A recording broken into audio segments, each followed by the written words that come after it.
多個團體星期六傍晚喺尖沙咀鐘樓外邊舉行晚會，反對佔領行動同埋支持警方執法，有大約1000人響應參加。發起嘅團體包括咗藍絲帶運動、撐警大聯盟同埋正義聯盟。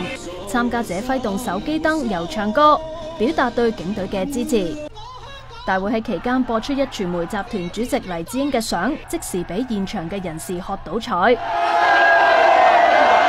多個名人都有出席晚會㗎，包括前廉署執行處副處長徐家傑、導演王晶以及立法會議員梁美芬等等都有上台發言。佢哋認為警方需要被尊重，唔應該成為發洩工具。有上台發言嘅人批評佔領人士自私，搞亂香港嘅秩序。佢哋要民主，佢哋要做主，我哋要做民，我哋要聽佢講。